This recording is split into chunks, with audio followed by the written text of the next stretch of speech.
Hey, what's going on, everybody? How are people doing here? Back again with another football video. So here's my recap of the Bayern and the fourth game. Bayern, they win 4-1 today. So overall, it was a really good performance today from Bayern. But one thing that I think Nagelsmann needs to stop doing is overthinking so much. Much like how Pep sometimes overthinks his tactics. Like, that's one area where I think Nagelsmann really needs to improve, especially by the time we play RB Salzburg in the second leg of the Champions League. Is him basically, not overthinking on his tactics, and then him overthinking, coming back to bite Bayern back, because that's how I feel like that sometimes these games are with Pep, for Manchester City, is that he overthinks, and then, him overthinking sometimes leads Manchester City to losing or drawing a game that they could have won, So I just hope that he's not going to continue to make the same mistake that Pep does.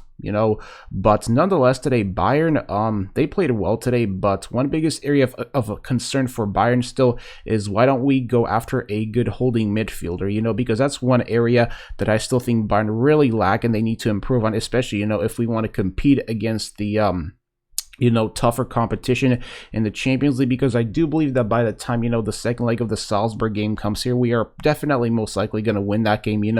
I don't see us getting knocked out of the Champions League by RB Salzburg, but still, Bayern, one thing that I noticed in this game, though, is that Furth, they still been hitting us on the counter very, very efficiently. And, it feels like that today Lewandowski was the only person that was able to, constantly backtrack instead of the other players as well backtracking. Because I noticed that out of all the players that backtracked today, Lewandowski did it the most as a way to help prevent counterattacks, And one area that I still think Bayern really need to improve on is them, preventing counters, because if Bayern can prevent counterattacks, then that's, I think, one area of strength we're going to have over the other teams in the Champions League.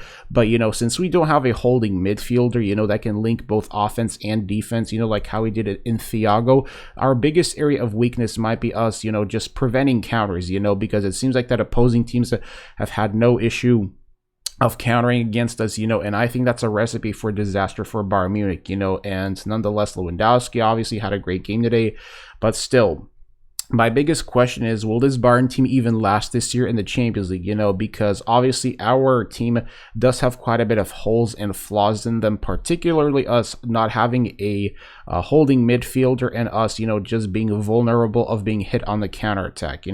I really think that that's what really needs to improve with this Bayern team, if we want to show that we are a team that can be taken seriously. So, that's all I got to say about the game today. Solid win by Bayern, but obviously Furth, they still had counter-attacking opportunities against us in the first half, so that's where I think we really need to improve and work on. So that's all I got to say. Peace.